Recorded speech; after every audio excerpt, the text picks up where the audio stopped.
Right, welcome to another episode of the Powerful Eyes podcast. Today I've got a good friend, Dion Dulson. How are you, Brett, mate? how you doing, mate? Thanks for joining us today. Yeah, no problem. Obviously, we've had so many chats about this in particular, the knives down, hands up movement. Yeah, Kurt from Mableford, the boxing club. What a guy. In lockdown, he spent a lot of money himself getting kids over the park, getting them involved with boxing, trying to keep them fit. You know, it drew a lot of people around. Yeah, great club. Popular in Bow. And great movement as well. Yeah, it's important. Movement. Yeah, great it's really movement. important. And he's still doing a lot of work now behind the scenes. This guy is like right out there on his own. Just making it happen. Yeah, just making it happen. Well, I think we've got a major problem in this town, especially in London town. You know, there is a serious issue at the minute with people getting sort of using knives and. Oh, unreal! I mean, you know, quite a few years ago, you see like all the knives and that going into the local police stations. They tried to put it on there and try to make a big thing and sort it out then, but it never happened, and it's just gone on and on and on. It's a shame because all young lives matter. You know, it's sad that these people, these kids, don't seem to understand that life is valuable and that there is another side to life that they could possibly go out, get a good education, move on, and they've got to look at the future rather than just the here and now. I hear a lot of people saying like, 5 years, 10 years if you carry a knife. But the trouble is, like you say, they actually need to be re-educated in, yeah, exactly. You know, to offer them another path rather than just, you know, right, no knives. Because obviously, you know, that's what we want. Yeah, I mean, we it's want just no words knives, at the end of the day, but it needs to be actually, like you say, it's got to be real. I mean, they've got to realise that some of these kids might not even make it to 30, 40 years of age. Do you know what I mean? And they're like, you've got a bundle of money in your pocket and a piece in under your jacket, and that they can see that they can have what they want just going out and doing what they're doing.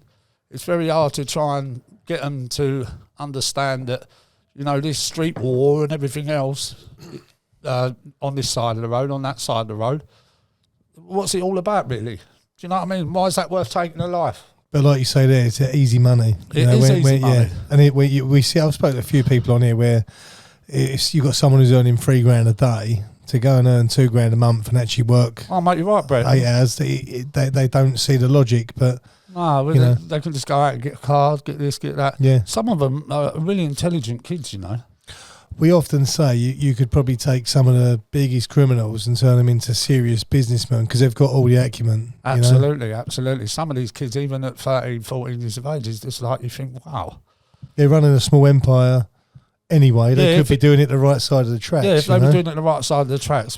They're so intelligent, so clever, that they actually could make a really good life for themselves. But the thing is, I think what we need to do now is the children that are born now, they need to see a different side of life rather than follow their siblings. This is where we've got a problem. You might not necessarily be able to teach a 13, 14-year-old kid upwards, but children that have been born into it now, when they're growing up, they can see there's a different side of life. Maybe the right side. You know, I mean, you ain't going to save everyone, but we just need to get the numbers down. Get the numbers down, you know, and I think we need to do more in this country. It's not just this country; it's everywhere, isn't it? Like America, you know. I don't know where America is with it right now, but they have got nil tolerance, and the police out there. I think with them being able to use guns and things like that, it is a bit of a deterrent for some. 1,000,000%, yeah. But because of the way we are in this country, obviously I don't condone that, using a kid, like shooting a kid, but I think it's a deterrent. I think that's why it's worked out in the States. I think that's what it is, yeah. Yeah, you know, but then obviously they've got gun issues as well, haven't they? But yeah, of course. You know, there's a lot of money being involved with pushing guns from one country to another and this and that. So, yeah. Anyway, getting back to this, I think this guy is an amazing guy. He's everyone knows him.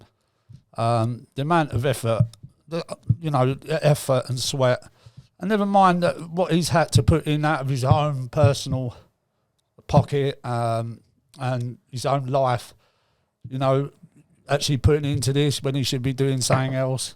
Yeah, well done, mate. Fair play to him. But yeah, listen, this is again, we commend this. It's, you know, anyone who does stuff like this to actually try and make a difference And they have made a difference. That's the thing. Oh, absolutely. So absolutely. yeah, fair play, fair play. I mean, the amount of kids that have got involved with this boxing club now, and he's got some great potential. Some of the kids there have got great potential to go on. You know, I mean, he's had a lot of. He's got like people like Billy from TW1. There's a lot of other clubs around London, you know, being supported by Les Ferdinand, you know, Nigel Benn, people like that. They all know the club. Yeah. And they're all supporting him. So, yeah. Yeah, good luck to him. Yeah, and obviously if we can help, we can help. Aberfield Boxing Club. Well done, Kirk. Big shout. Right, Dion, I want your life story. I've had so many chats with you over the last, 5-10 years. Yeah, I know. And every time I learn something different. So let's take it back to the beginning and let's roll it out. Well, I was born in 1970 at Harlow Hospital.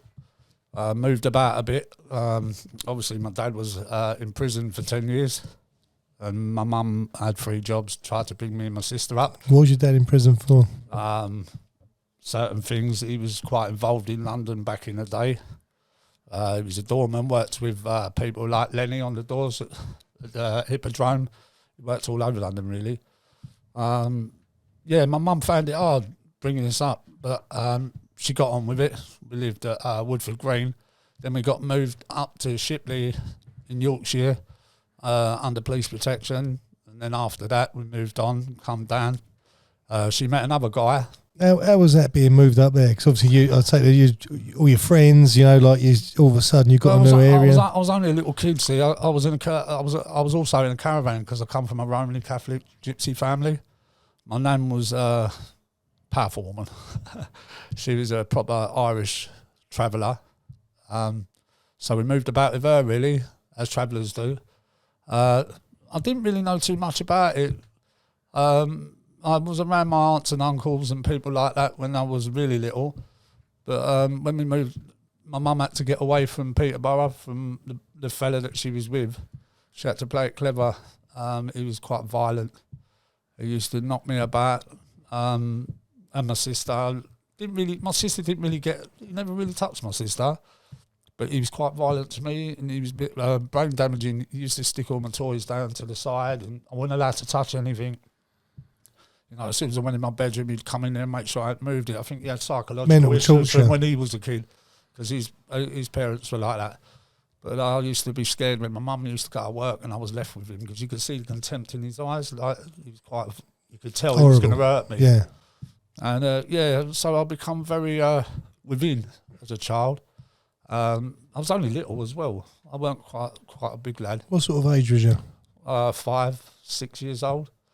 And then when I was 7 or 8, he was still there. My mum moved back to Harlow around my nan. She was quite clever. She got back up there to try and get away from him. But we lived in Moorfield in Harlow, and the guy was a crank. He used to put all his tools and put chalk marks around him, and right proper. Yeah. And he used to. I remember as a kid, he used to sort of hurt my mum, sort of knock her out. Yeah. And you say leave her alone, she's sleeping. But even back then as a kid, I knew what he'd done. So yeah, and then it got worse and worse anyway. I was standing in the kitchen one day and my mum stabbed him right in front of me, and I was only 8, 9 years old, and first time I've ever, well, I've never seen anything like that anyway. But she just had enough. He tried to attack her, and she just turned around and stabbed him right in front of me. I thought, wow.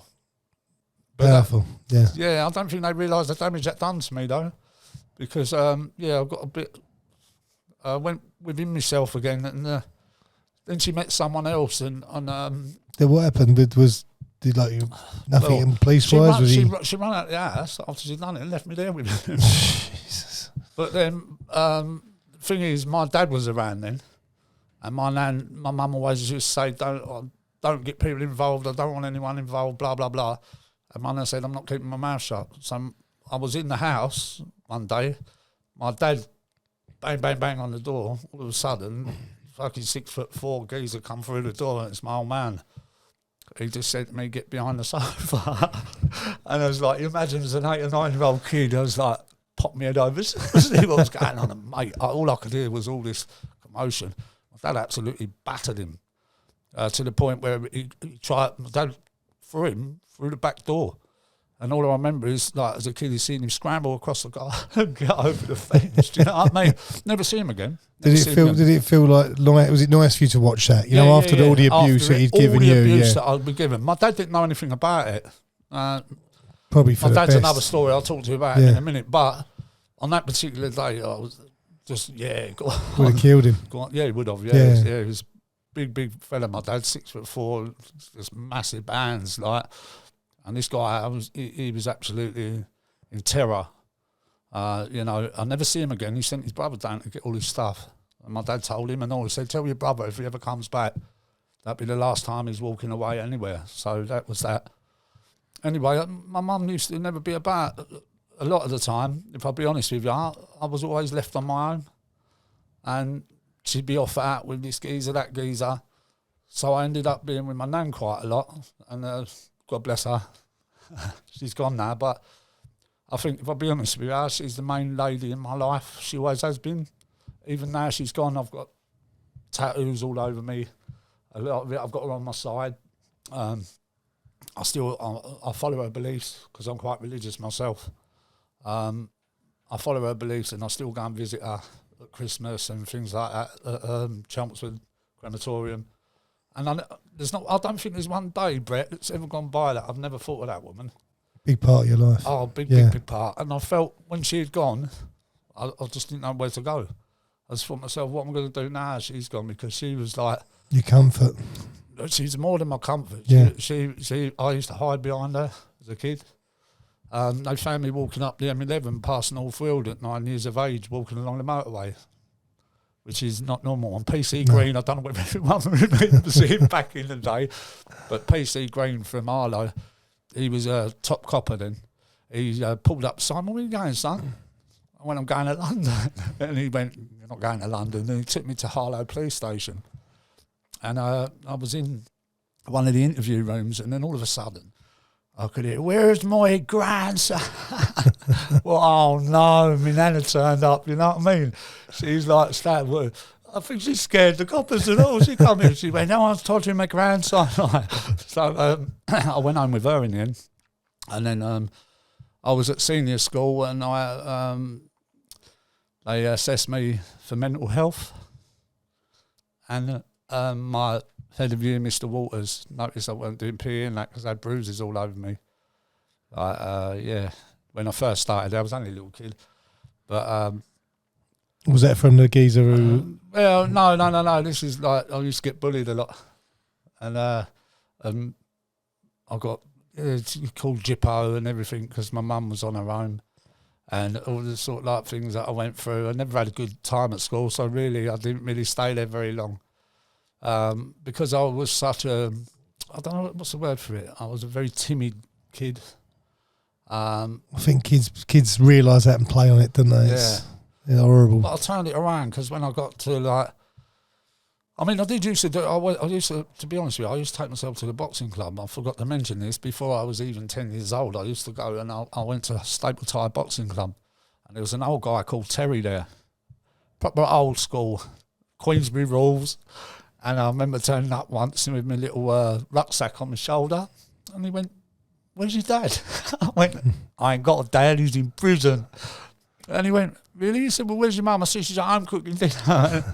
And after that day, he took me under his wing, and I had good relationship with him. He taught me old school boxing, doing seal walking, all the old school stuff. Not like how they train now. Yeah.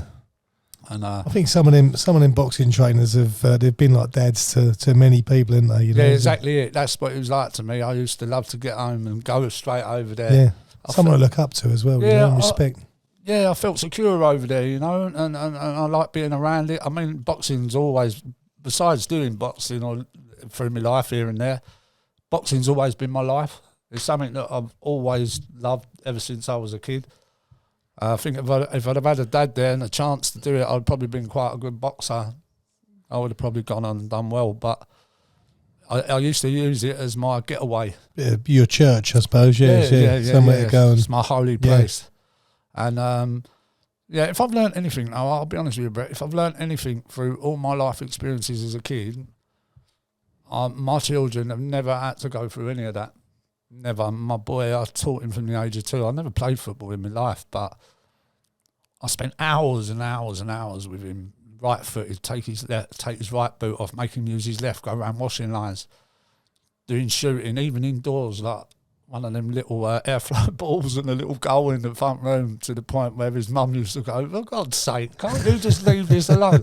I went, no, the boy's got potential, and I just went on and on and on with him. And God bless him, my son, he plays at Cheltenham City, League 2, a fantastic footballer, amazing striker, 30 goals a season at non-league, and now he's at League 2 and working his way Nice through kid life. as well. Yeah, he's absolutely. Nice kid.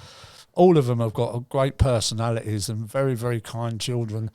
He's a legend, my son. I look at him and think, you're everything I ever You're wanted proud to of be. him, aren't you? Yeah. I put everything into him that I never had. And my 2 daughters as well. Like, everything that I went through, it's funny because I think you do. I think people that experience bad things when they're young actually try and change it with their own children. I've never hit my kids. I think voice activation is the one. They know not to push me, but as a timid kid, I changed. As I got a little bit older, I actually changed, and I started to become more so when I left school. I started to fight back, and I just see it as the people that hurt me when I was young just made me even more the person I was as a teenager and started growing up. What made you stronger in the end? Yeah. It's like, I'm not fazed by any man anymore. I don't care. I've been viciously attacked as a kid by a violent man, and I'm not scared anymore. You know what I mean? About people or what they've got to come out of their mouth and this and that. You know, I'm very like humble, nice to be nice, never above you, never below you, always beside you. But I know what I'm worth, and I know what I'm about now, which is it took me a long time to realise that. But it's an important part, you know, like to actually get to that stage where you are happy within yourself, you know, and like you say, you don't have to take any shit. Do you know? No one should. You know, the only thing is when I was a teenager, Brett, I found it very hard to express myself about my mental health. But don't you think it was different back then? You know, like mental health back then. You know, they you're were a locked in social a room. outcast. Yeah. If you told your friends that, they were like, do you know what I mean? And it was. But now, since what I've learned over the years, you know, I ain't gonna lie. My daughter at the age of 14, found me hanging at the back of my house. What happened? I don't know. The thing is, when people will say about, I didn't know they'd do that, but it's a blip. It's a moment. These people that commit suicide, it's not always a thought process. They just suffer mental health, and it happens. And the only way that I can explain what I try to say to teenagers, when you see someone very manic and excitable that's got really severe mental health, that's the calm before the storm. You usually find within a few days after that, when they hit rock bottom, they took their life. Yeah. And, it's sad. You know, it's very upsetting to see that, especially in teenagers that are being bullied, or not just bullying, but have been through like a bad life like I have. And that they find that it's easier to take their life than to go on and live it. It's that I think sometimes they can't see the light at the end of the tunnel, and there is a light at the end of the tunnel always, but it's like you say, sometimes people don't realise that they're going to get there though. Exactly. That's the problem. And we've all we know we've both been there. We've spoke to you many times. Like you know, it's like had some really like times with you when you were going through a really bad time, and I sat there with you and you know well, you know, sometimes it's fair play. You know, you've really been strong, because it takes, you know, sometimes incredible strength. Yeah, big time. Yeah, to keep yourself just here. Yeah. In this life, when you feel you've hit a brick wall and you've done everything and you've tried to achieve everything, and then you feel, well, that's it. You know, what else is there now? You know, it can be a scary place, especially when you're alone. It's a scary place alone. And I think for me, I felt obviously I lost a lot of money, you know, 1 year, and a lot of money sort of stolen off me, and that caused catastrophic, you know, trickle downs on other businesses, and it was all going wrong for me. And it was like, failure is a dark, lonely place. It is, and I will say this about mental health. Some people go through mental health their whole life. Meaning mental health, there's two sides of it. If I just say this, a lot of men between 30 upwards that have families that are trying to be the strong one, trying to support their kids and their wife and everything else, go in within themselves when times get hard and things happen, like you say, you lose money or you feel like you're less of a man because you've got debts and this and that. That's called depression, deep depression, which is a dangerous place to be. Severe mental health is a lifetime of psychological damage. Yeah. If you see what I mean. I know what you mean, yeah. That separates the two, which is sad, really, because they both end up with the same result. But deep depression is dangerous in men from 30 onwards that feel like they have to stand up. They have this, the man has to support. Well, it's a woman's world as well these days. Don't you think as well, though, obviously with the way social media's gone now, everyone's, if you feel down and you're looking on social media and everyone's life's fucking incredible. Yeah, it's not incredible, but it's portrayed as incredible. It's always that. Yeah, and people see it, don't What they? did you have this morning for breakfast? Oh, yes, I had eggs on toast. So what? So did I. Yeah. It's amazing what goes on social media. I think social media has destroyed. I'm sorry, this is how I see it. I mean, it's good. It is good for business. It's good for putting yourself out there if you're going to make money in businesses and certain things. I'm all for that. But when it's just day-to-day life, it can be self-damaging, your haters and this and that, and you get the wrong sort of people on that. It is what it is. But you need thick skin to be anywhere near it. We've lost the social side of life. I mean, when you go in a restaurant and you see the husband and wife both sitting on their phones, on social media. There's no conversation on social media. Yeah, I see it. Joe sitting there. Funny enough, obviously I was in Dubai last week, and I was sitting there, and then I was in this beach club just because we needed Wi-Fi, right? Yeah. I was trying to work, I needed Wi-Fi. So I was sitting in this beach club, and I looked around, and there was about 4 or 5 tables in there, but every single person was glued to their phone. I know, it's mad. So sad, And these are people in one of the best parts of the world. It should be buzzing. Brainwashed. Yeah, and they're literally sitting there hooked, Yeah, it's amazing. It's amazing how you miss things that are real in front of you in life now. Just go past. Number 10 bus, you miss it. I'm the same. I spend my life, you do get hooked. It's an addiction. It's like your lightsaber, isn't it? Yeah. And it's funny though, number 10 bus goes past and you miss it. Oh shit! I was on the phone, but yeah. It is. I mean, it's good for some people. It's comfort to them, when they've got nothing else and they're sitting indoors. I can understand that when you're a lonely person and you've got no one, you've got no one else. COVID, I think, has made everyone twice as bad because obviously they're sitting indoors on their own. 100%. Scrolling. Not just that, it's helped a lot of people through some dark times, like when they're, when you're on your own. I've been on my own before. Well, quite a lot. But when you're sitting there on your own and you're in that place and it's the only outlet you've got. Do you know what I mean? I think that's the trouble. There's so many pros, but there are some sort of dark sides to it as well. Yeah, it's a horrible place being alone. Yeah. It really is. Anyway, my daughter found me at 14. I've got to deal with that for the rest of my life now. Even though we've reconnected and she's an adult and she understands at the Pacific time, she turned around and said to me, I'll never speak to you again. And for that, for me to hear that from my daughter, and let's be honest, I know it sounds quite spiritual, but I was so lucky to be borrowing my children from God. They're the best thing that ever happened to me. Probably that is the best thing in my life, apart from my girlfriend that I just lost. She was my best friend. I'll get to that later on at the end of the podcast show. She's absolute diamond, my Jules. Can you get it back? No, I don't think so. But I'd like to. I'm hoping one day that we'll reconnect and be good friends. But her mum is like my mum, And what she does for her mum, I admire her for it. Her mum's got dementia.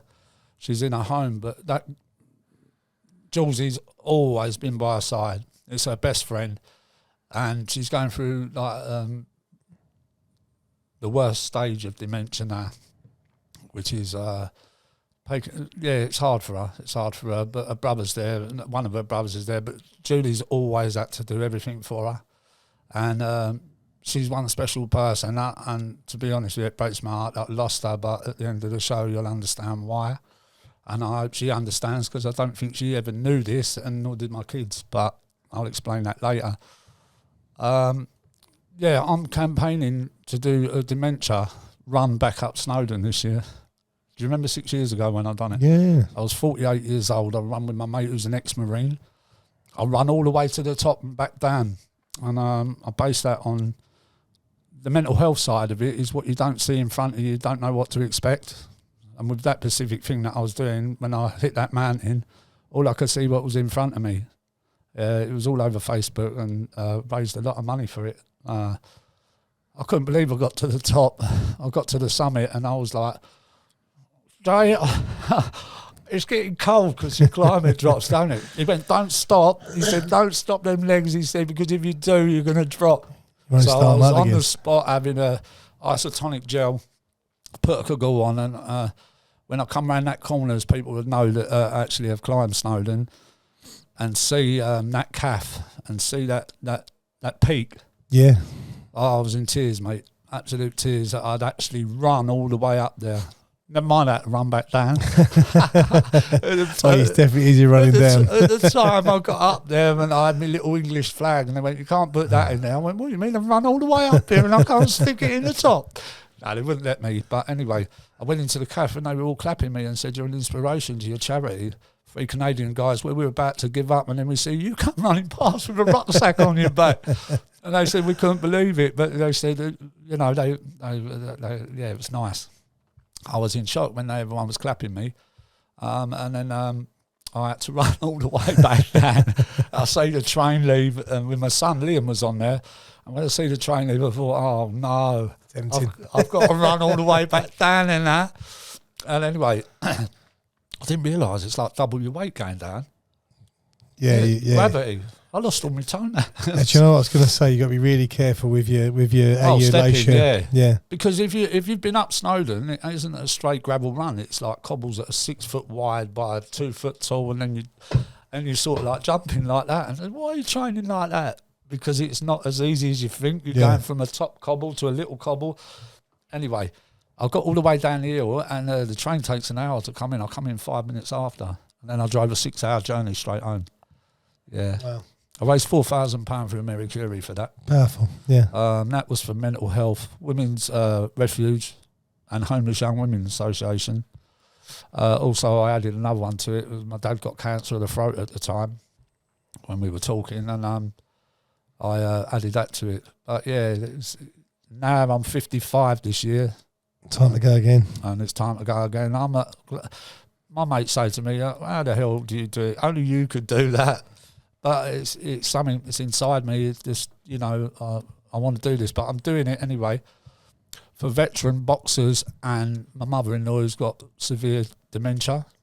I'm doing that this year for them, because when we were kids in boxing, there weren't so much talk about this brain damage. But when you're a professional fighter in the ring and you're getting smacked in the head about 70 times a night in fights, there's going to be some sort of damage to the brain. Takes its toll, doesn't it?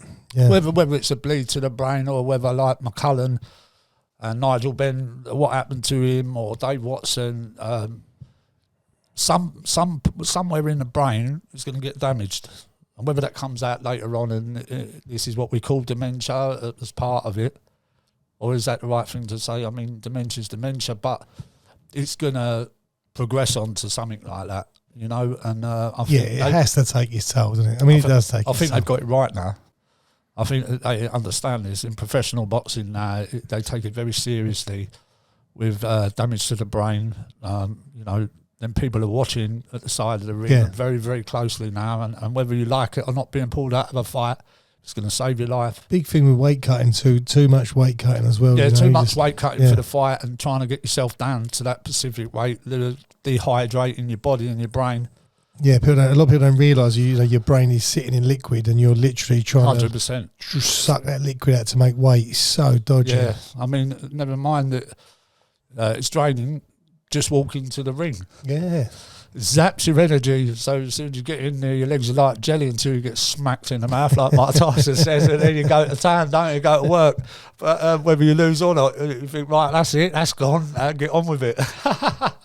We always say it only hurts getting it on the nose. It only hurts the first time. Well, Tyson said it right, didn't he? He said everyone's got all this and that. He said until you get a good smack in the mouth. And I'm making right. He's so funny, and he's my legend anyway. I see him over there. Oh, mate, yeah. I've got a massive tattoo on my quad of him. Oh, And really, I've got all yeah. boxing memorabilia up my leg. I'm going to have Roberto Duran, Sugar Ray Leonard, Hagler, all them sort of people on my leg.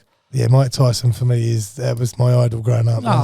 Unbelievable. Unbelievable. Yeah. And even now, like what the guy he's turned into now, I just love him. You know, like he's like a wise old owl now. He's actually become a very successful businessman now, hasn't he? You know, I mean, when he was young, he was very naive and everyone took the piss out of him, you know, took his money away from him, this and that. I think Costamada, when he went, they were all coining in on him, weren't they?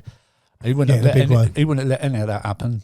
No. You know, but self-educated now. I always say if Cuss had lived like another 5 years, I think he would have rewritten the history books. 100%. You know, 100%. And he probably wouldn't have gone through some of the bad times he did, Mike Tyson, through his career. All day But long. still, you know, what a legend in his own right. You know, and plus let's not forget the fact of what he's been through, losing his daughter and some of the stuff that's happened to him. Oh, he's overcome a lot. And I mean, even like you say, 12 years old, like running around the streets, mugging people, and like, because that was, if he didn't do that, he didn't eat. You know, it's like, again, it comes back to this underprivileged lifestyle. And 100%. It's sad about his daughter though. Horrific, like being told that and having to get home.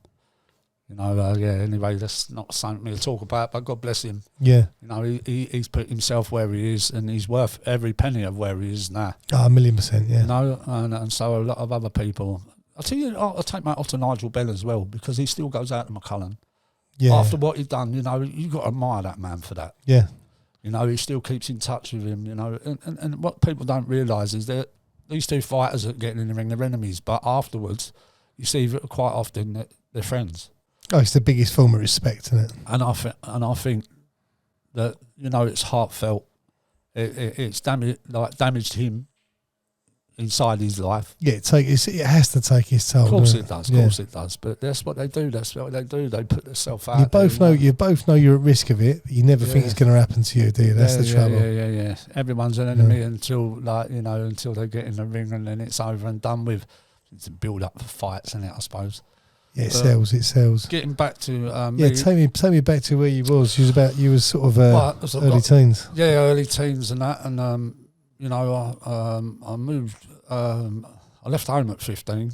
My mum's husband at the time. I didn't really get on with him. I felt like my mum was putting him before me, and I don't know whether that's selfish, but I thought, you know, after everything we've been through and the amount of crap that I've been through, you should be putting me first, not your fella. And with my daughter and that, but I didn't like the way that he come around me, and things happened, and my mum was on my back, get out. So I left, and I said, listen, that's the last time you'll see me. I turned around and said that if that's the way you feel in life, then you crack on. But my mum would be the first one to admit it. She's never been maternal, never ever been maternal. She's never been a mum. And really, I was part of my girlfriend's family. It's very uncanny because they've got a proper family. Her son's a very successful. One of her sons, Jack, is one of the main people on. If you don't mind me saying this, is on TikTok. But what a successful lad he's been. He's worked his arse off to get where he's got. But it was like a normal little family, you know. And I'm very sad that I'm not part of it anymore. But it's nice to see normal families. You see what I'm saying? I haven't got a family. My kids are my only family. And to be quite honest, if I go forward a little bit here, my girlfriend pulled away from me, and so did my kids. And that's been really hard for me to take. Yeah, it just I've had to come to terms with it, and something that I hadn't, things that I haven't admitted to them because I felt embarrassed and ashamed of myself. But the more depressed I get, but when you think about mental health, and I've had it all my life, this is the reason why I'm a loyal to myself. I never stuck to my tablets. You know, I mean, don't ever do that. Listen, if you've got mental health, and they give you treatment or tablets, make sure you take them. Don't do what I've done. I've had 4 attempts on my life. Yeah. Seriously, I've had 4 attempts on my life. 2.5 years, 3. It's got to be over 3 years ago before I met my Julie. A year before that, and it's funny. In the morning, I got gyprock screws with a cordless but elasticated belt to my loft hatch. Went to work. Got drunk. Come home, and my neighbours could hear a load of commotion going on. My friend had the key, so I don't know quite what happened because I was a bit spaced out. Yeah. And my mate saved my life. The only thing I can remember is when I was hanging there, I seen my little girl's face, and I realised I didn't want to do it. I was trying to get myself out of it, but that was it. After that, I woke up and he said that he was in hospital. He said, "You were in my arms. You were fitting. They thought you were going to die." How long ago was this, Dion? About 3.5, 4 years ago now. And that's why I talk like that. I damaged my vocal cords. Oh, really? Yeah, and that's probably why I don't sing anymore. But yeah, no, I've had a lot of trouble in my throat, and I don't know what it is, but you know, I've had a few attempts on my life, but when I see my little girl's face, and I realise that it's the wrong thing to do. I didn't want to do it. Yeah, I was stuck, mate. I was there. That was it. It was the end. And when I sort of like woke up in hospital, I thought, am I in heaven?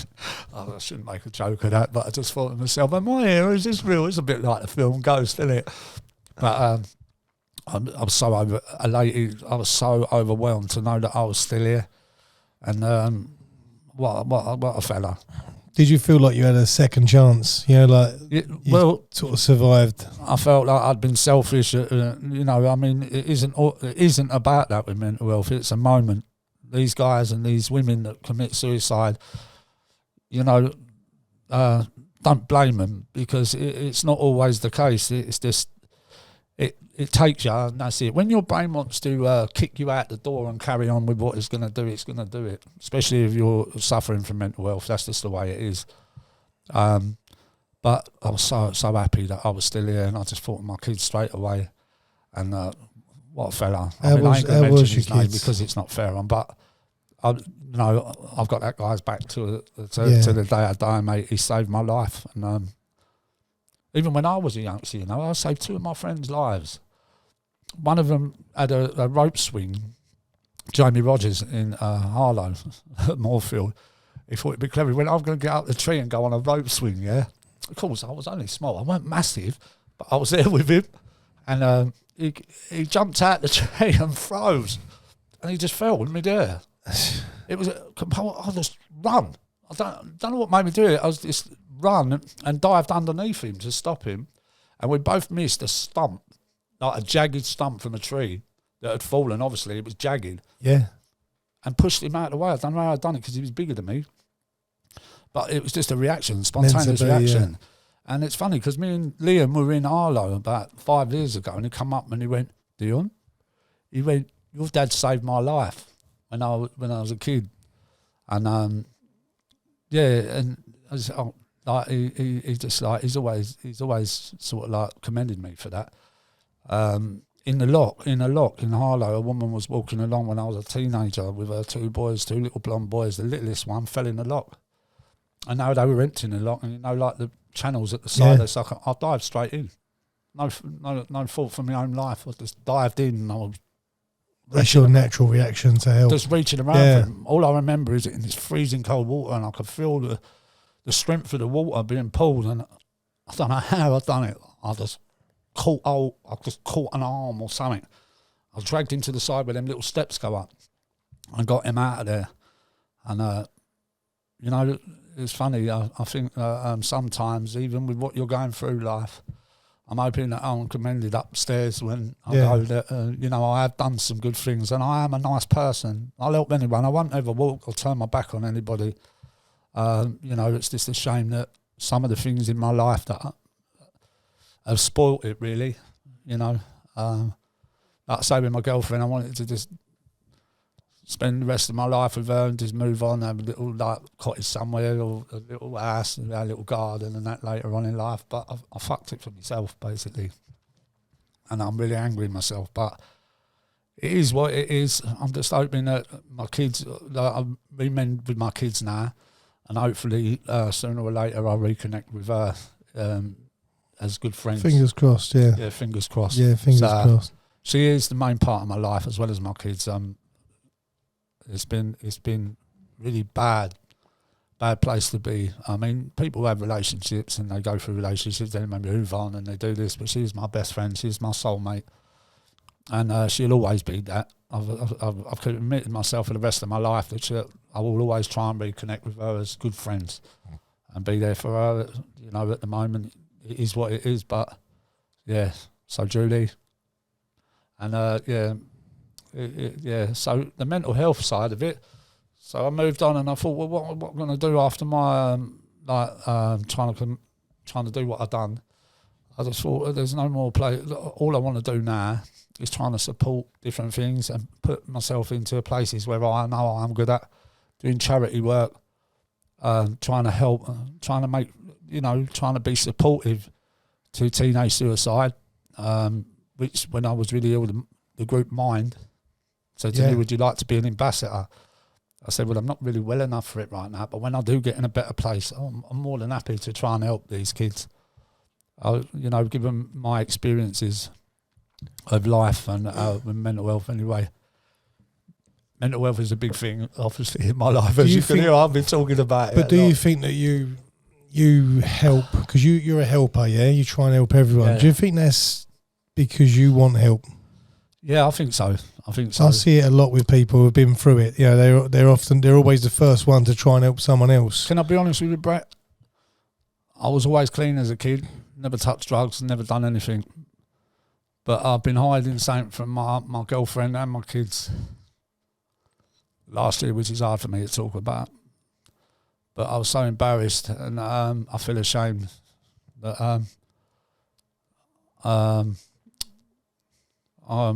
don't know how to explain it. I don't actually want to say the word about it. You started using? Yeah. And I couldn't bring myself to tell him, you know. The more depressed I got, the more I was doing a vicious narcotics. circle. And I've never told him that. Never told him that up to this day. And I'm sorry, I really am. But I'm getting help for it now, and it's no good telling you. I've got to do this. I've got to stand up and be strong and do this for myself. Like, of course, I want you to be proud of me, and I'm sorry, Julie, for losing that. But it's a hard place to be when you love people so much, but narcotics have grabbed hold of you, and I've admitted now that I'm an addict. It's going to take a long time to work my way back up.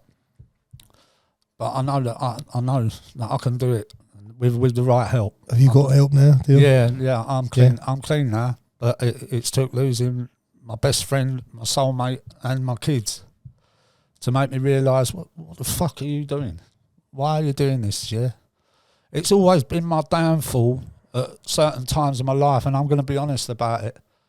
To try and hide the mental demons in my head and the suicidal status. I know when I'm getting there, and I try and block out anything that's not right in my head, or that's sad or depressive, and that for some reason or another, that was my release. It's escapism, isn't it? And I wouldn't call it. I didn't lie to him. I was embarrassed and ashamed of myself, and I regret it. I regret it now.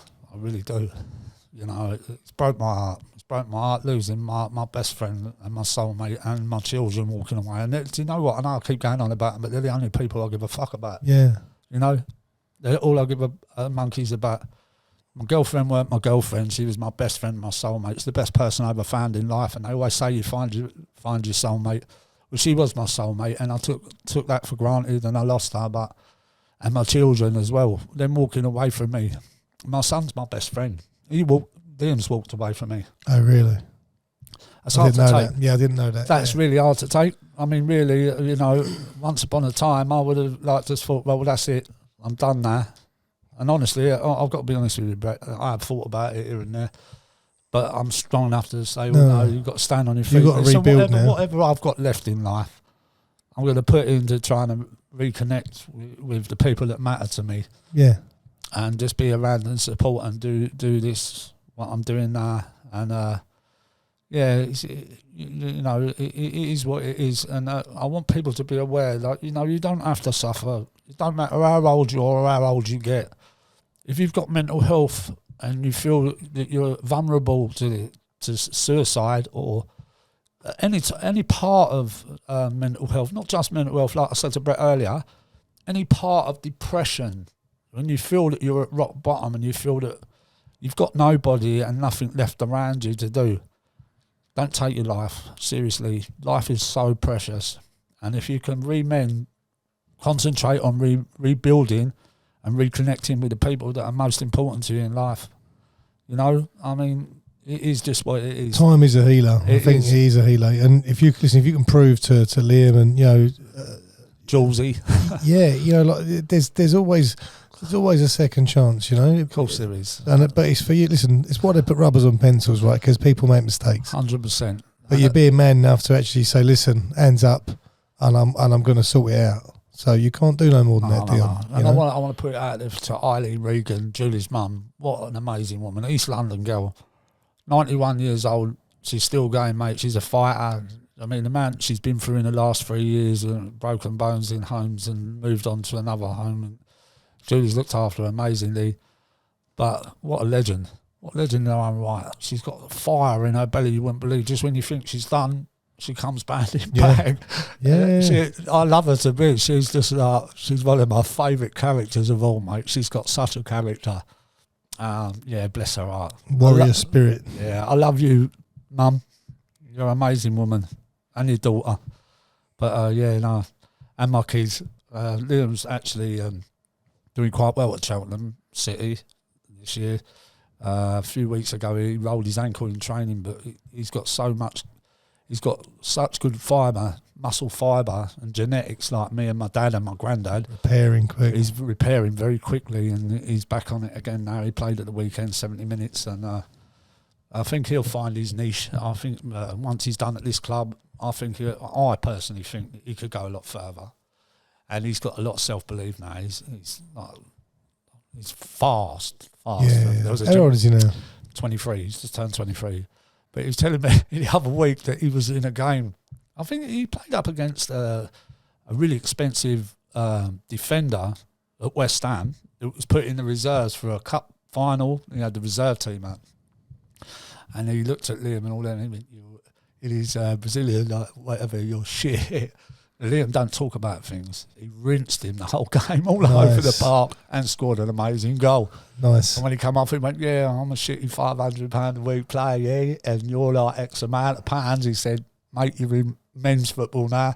Yeah. And he just went, I'd like to see you playing for a long time. He's funny like that. He's got such a personality, Liam. He's a very quiet lad, but I told him when he was little how to box. He's tough kid. Tough kid. Ain't got a lot to say, but he deals with things. Oh, yeah. He won't take no shit. No. He's a bit like, I think he's a little bit like my dad. He's a handful, but he's such a nice kid. He'll open the door for you. He's very respectful to women. Yeah. He knows where he's going. He's a flyer.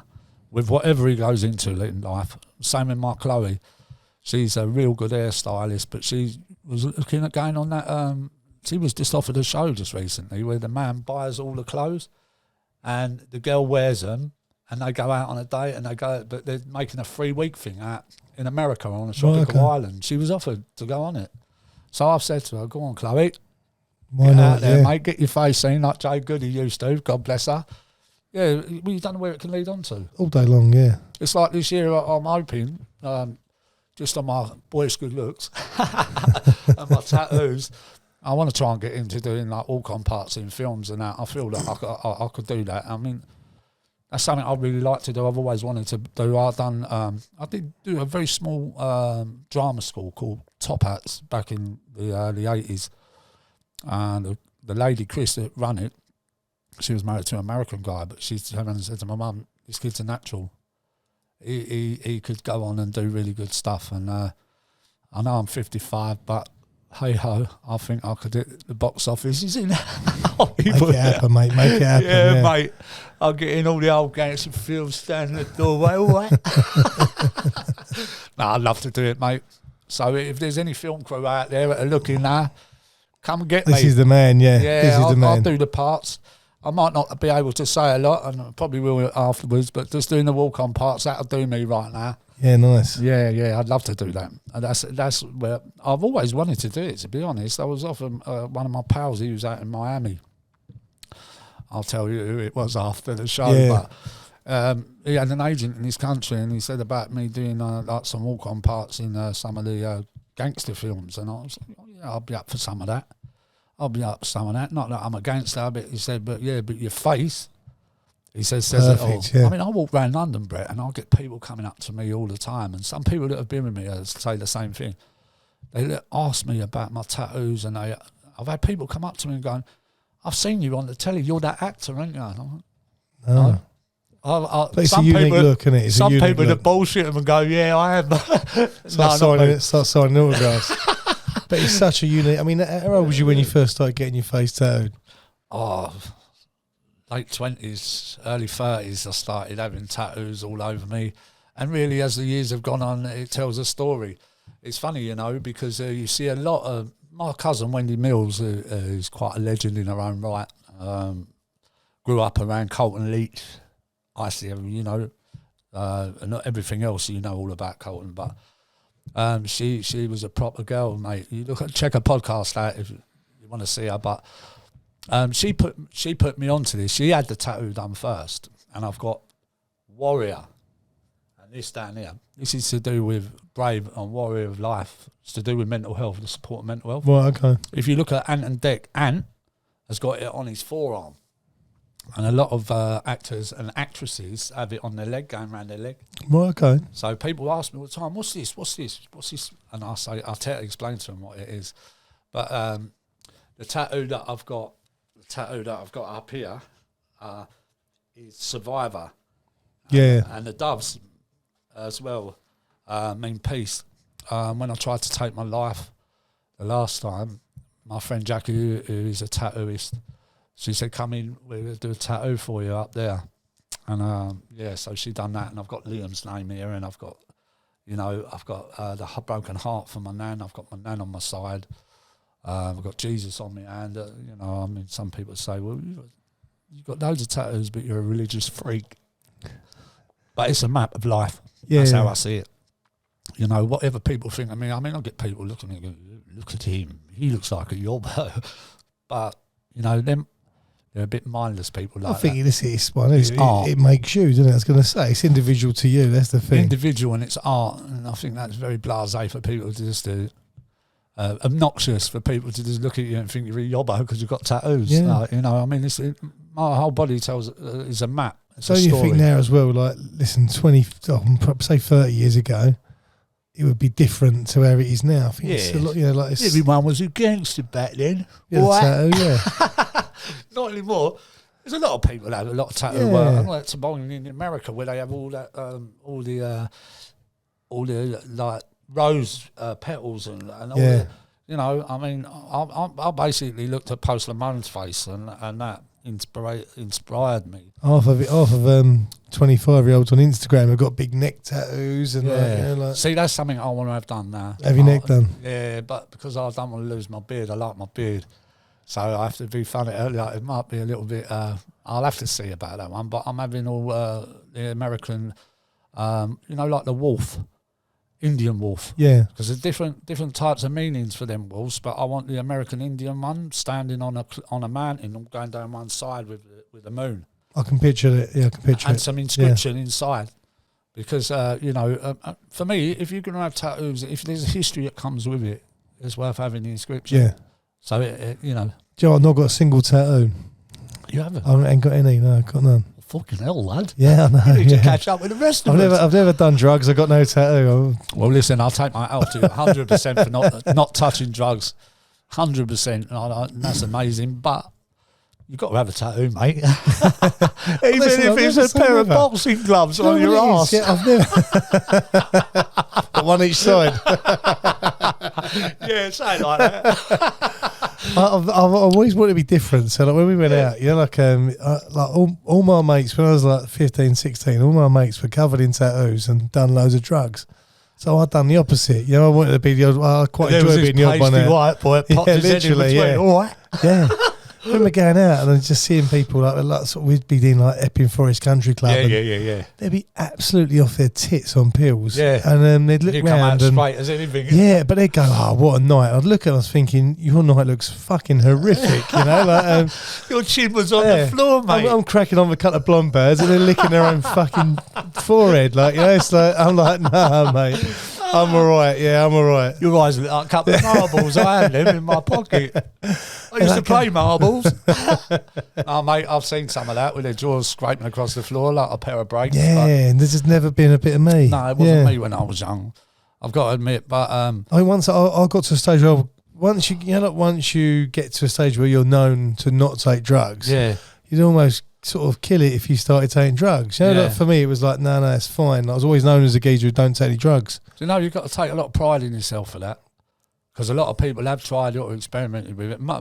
To be honest with you, don't get me wrong, I never, I wasn't into it like that. All right, we go through your teenage years when you're going out with your boys and that, but it was very, very short-lived. But a lot of the time that I've took narcotics is for my mental.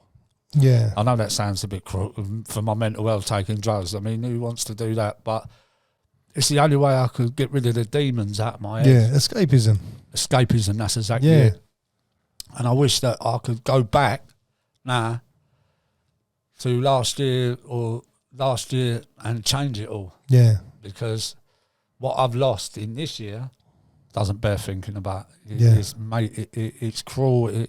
The short-term highs. It haunts me every day in my life. Like I say, my best friend, my Julesy, I think about it as soon as I wake up, all day long, and at night, and whatever, it is sort of that love story. I don't care what people think, but she's my absolute world. Even now, even though she's walked away, we have the odd, all right, how you doing, like on online sort of thing, but. Listen, prove yourself. Get yourself back to where you was. And then it's all right saying it to people, but you've really got to prove to yourself first and stand on your own 2 feet and make it work for you. Because to be quite honest with you, I was doing all right. I was going places, and I've always had that in my head to do well for myself. Listen, I've never been rich. I'm never going to be a rich man. I fucked off out of school. I wasn't interested. I've grafted all my life, but I've never been a rich guy. But one thing I've always had inside me is to be successful in to get into films or doing stuff that, creative. I look at some of these guys like Jason Statham and I think, I could do that. I could easily do that, Put me in the films, mate. Tell me what to say and I'll do it. Do you know what I mean? Because I think I've got that character. I'm I ain't sort of, I don't know what you think about me as my pal, but a lot of other people say, mate, you're unique. I look at you, you can look at loads of geezers who all look the same, and all say the same things. Yeah. But I'm unique, and I'll say that to myself, and that's not blowing my own head up, because I'm not a fucking amazing person by any means, right? But I am unique, the way I look, and just I'm different. I've always wanted to be different. Different selves, yeah. Always wanted to be different. When I look at, when I've grown up, look at certain people, I think, well, I ain't gonna wear that because they're wearing it. They're all wearing it. Yeah, that's what I was saying. I remember going to a school disco thing. Have your own thing going on. I put a black shirt because I knew everyone would wear white. Exactly. That's exactly what I am. And I'm very visual. I look at people and think, well, I ain't going to do that. Yeah. I'll go the opposite way. Yeah. And when I go and have a tattoo, most people have tattoos like this. I have to be it takes me a long time to pick, and it has to be so fucking individual. It's got to mean something. It's got to mean something. But also, people have got to look at it and think, fuck me, that's different. Mm. And that's the way I've always been. I like to be different. I don't like to be the same. I'm spiritual, I'm religious, and I like to have my own thing going on. I have my own style. I don't follow fashion.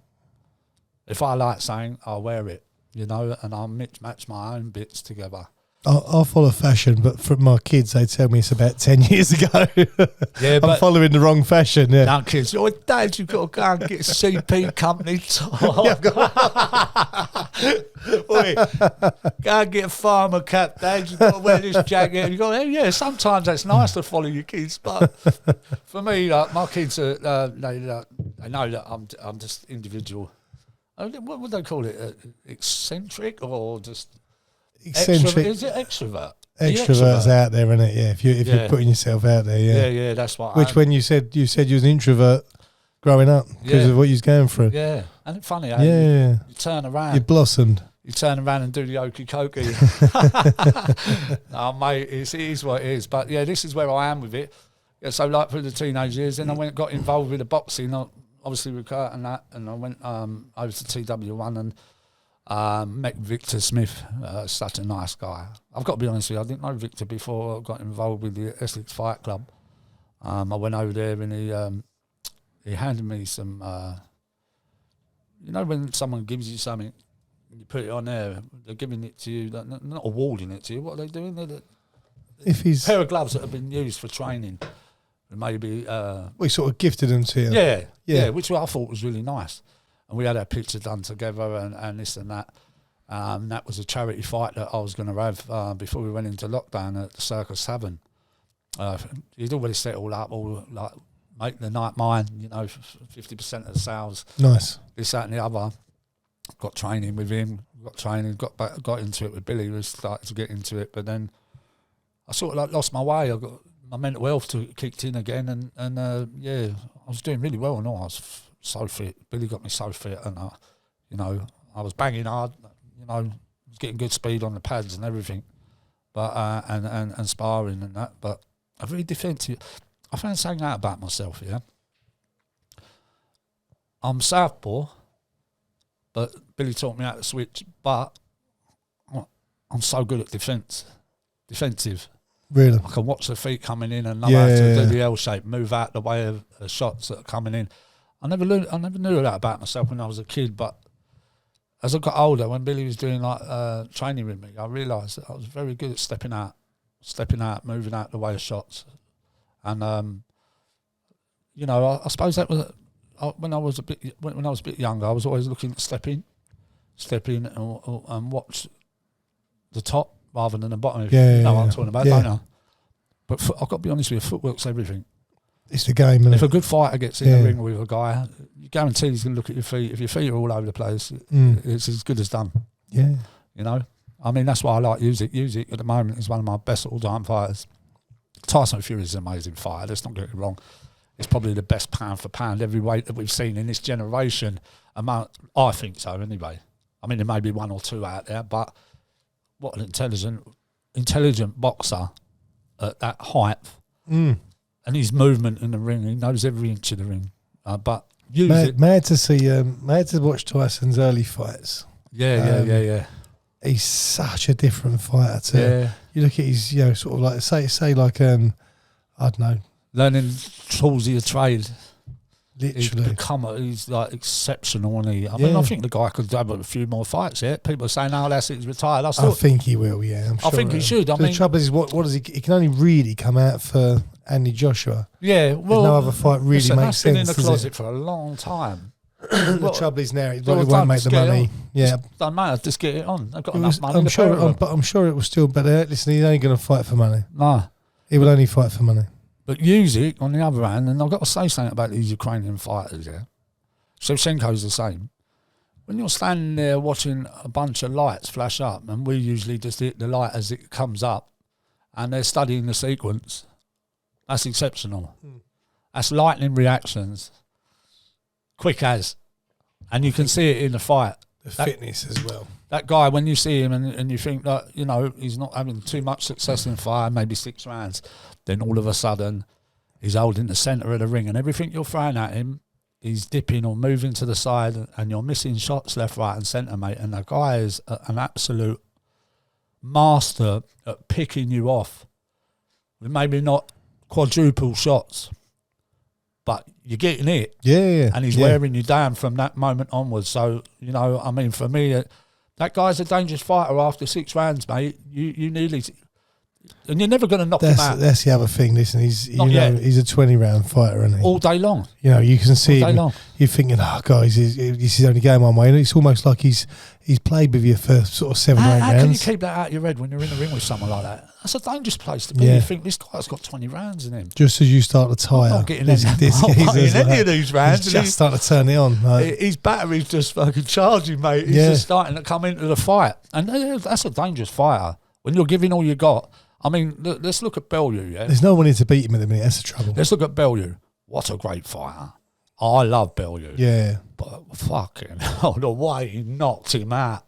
That is just incredible, mate. And that was actually mental brainwork in the ring. He knew what he was doing. And I feel sorry for Bellew because I think he's an amazing fighter.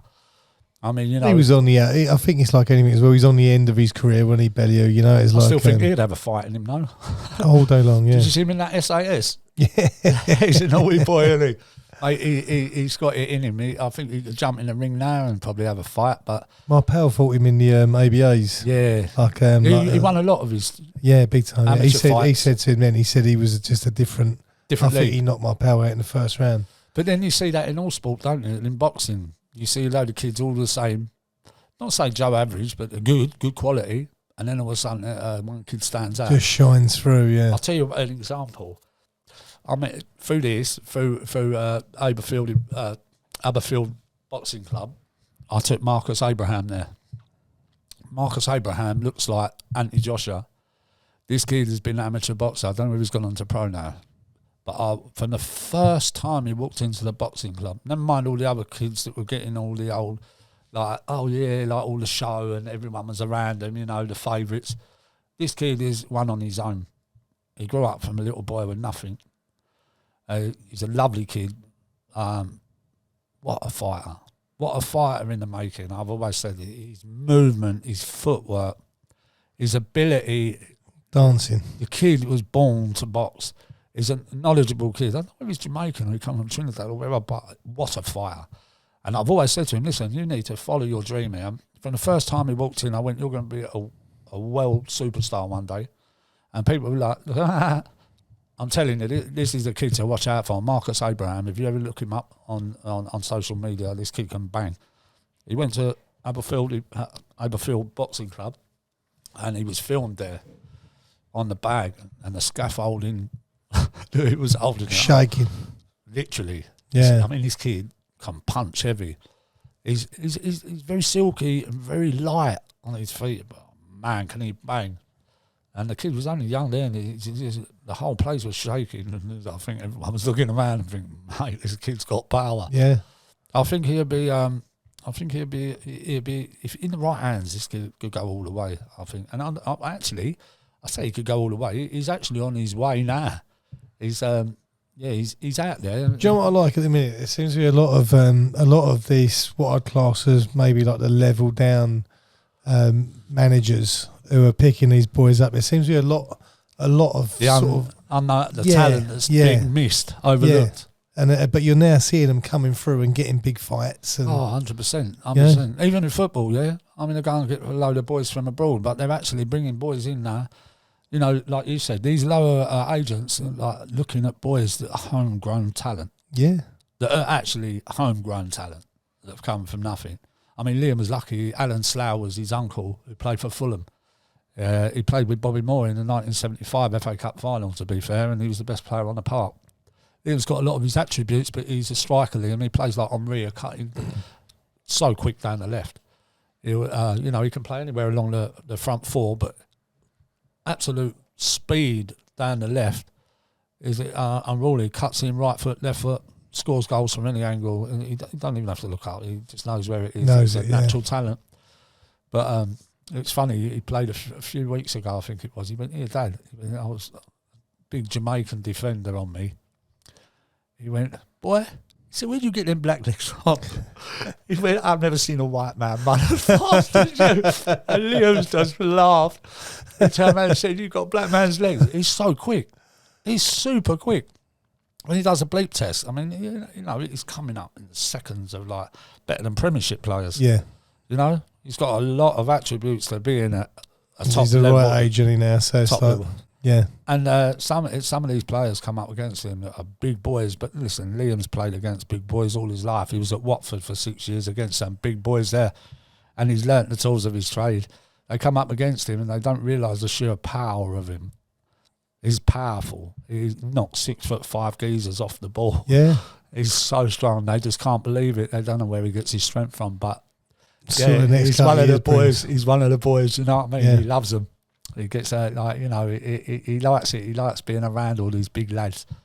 You know, his mate T, who's a Jamaican guy, he's big powerhouse, and him always fighting in training and that, and he's like knocking Liam flying. Liam was going back at him, so you know he's been around it all his time, and now he's at this level. You need that. You need that. You need to be big and powerful and strong. Yeah. One of my friends, Keith, that lives in Ware, he always said to Liam, he said, listen, he said, if you ever want to move on in football, you've got to get bigger and stronger. He said, forget about skill and everything else, and he said, you need to be big and They're strong. athletes now, that's the because thing. you're going to get mullered. He said, you're going to get pushed around like a pinball machine. And Liam listened to what he said, and he got in the gym, and he worked on it with Michael Jordan and people like that have got him really up to a good status to him. At plyometrics training. Yeah, yeah. Which is good. Perfect for him, yeah. Michael Jordan, by the way, is really good. The man. The plyometrics. Plyometrics, yeah, absolutely. I mean, he's good. He trains with boxers. I mean, I think he was out in Spain. He'd done a couple of really good prospects in boxing, and he was out there training with them, doing all that before their fights. Yeah, he's good. He's an experienced guy. But yeah, no, it's funny. He's like funny old life, isn't it, Brett? Oh, mate, honestly, it's mental. So anyway, listen, I've got a little saying here for you. I just want to show you. I'm awarding it. I'm giving this to Brett because he's a very good friend of mine, and either if he puts it up for a charity or he keeps it for himself to put up in a casing of his own. This was made. Victor Smith had this made for my fight. Obviously in the green, emerald green and white silk. My name was Irish Lonely Traveller. God bless her. And my boxing gloves that I'm still trying to get back hold of. They were 1,400 quid. Craig Richards actually used them in training. Wow. At TW1. He went, they are better than Superflights. They were like 1,300 quid. They had proper gold leaf writing saying Sally Dixon on them, my hands, and all it with the clover. And yeah, I need to get them back. But this is for. Thank you very much, mate. Look at them. I might even have to lose some weight and get in them. Oh, you can't have a fight. Fit you, mate. I tell you. Anyway, the last thing I want to say is love to my kids, love to Julesy, love to Mum, love to everyone that means the most to me, and thank you, Brett, for putting me on this podcast. No, all good, mate. You know, there's some real demons there, and I'm sorry to my children and Jules.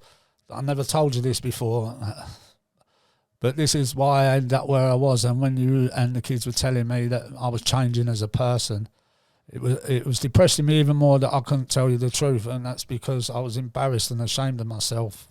Because the more I was getting depressed, the more I was going home, Julesy, and trying to do what I'd done, and ended up losing it, and I'm gutted for that. But I hope we reconnect at some point. I love you loads, and I love you kids. Thank you. No, thanks for doing this. No, don't miss it. Listen, appreciate it. This is it's your thank story. You to the cameraman. Thank you, mate. I'll tell you what, I've been sitting in this podcast, right, and looking at your digestive biscuits, right, right over there, thinking I can so eat them right now. You like a digestive biscuit then? Anyway, yeah, I'll go back from laughing now because he's made me laugh. I'll go back to my status. Yeah, no. Listen, you've raised awareness, right, which is a good thing as well. And I think that's the thing. There's a lot of people go through this, and it's like it's good.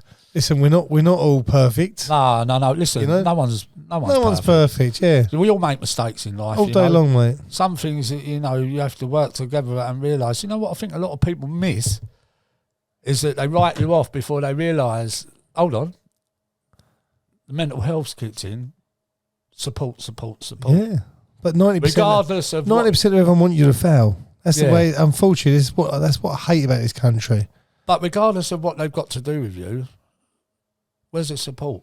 If you care about people, where's the support? I'm not saying that, you should support or whatever, but that should be in your head anyway. I think this is something that, again, this is something that we've got to this is where look into. I've gone wrong. That's the only thing that's made me go wrong, is having mental health and not taking my tablets and getting into a situation last year that I wish I'd never done it, and it brought me down and down and down to the point where I didn't want to be here anymore, especially losing your best mate. Yeah, of course, yeah. Do you know what I mean? And losing your kids. But you know, that's the biggest thing. You start going down that road, you've got to get on the phone to someone, phone me, phone whoever, and just nip it in the bud while it's there. I've got to be honest with you. I mean, I've got to prove this to myself. It's all right saying it and people listening to it and they're hearing what you're saying, but you've got to stand up and you've got to take it and you've got to realise, listen, I need to change my fucking life here, because if I don't, I'm going to be dead. And that's exactly it. With me, that's how I see it now. If I didn't stand up and sort this out, which I have, seeked help, and I'm starting to mend, get back on the mend, back in training, and I'm going to be seeing psychiatrists and psychologists at Rectory Road in Loughton, and rehabilitate myself. But it's for a reason. Something that happened to me like that, losing my best friend and my kids, is the worst thing that's ever happened in my life, right at this specific time in my life. They're all that matter to me. I'm 55, do you know what I mean? Yeah. They're all I want.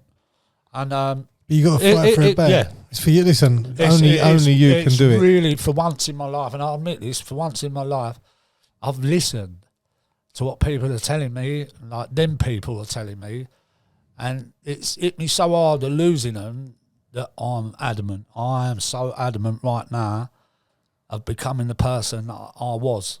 Yeah. Get the old Dion back. Yeah.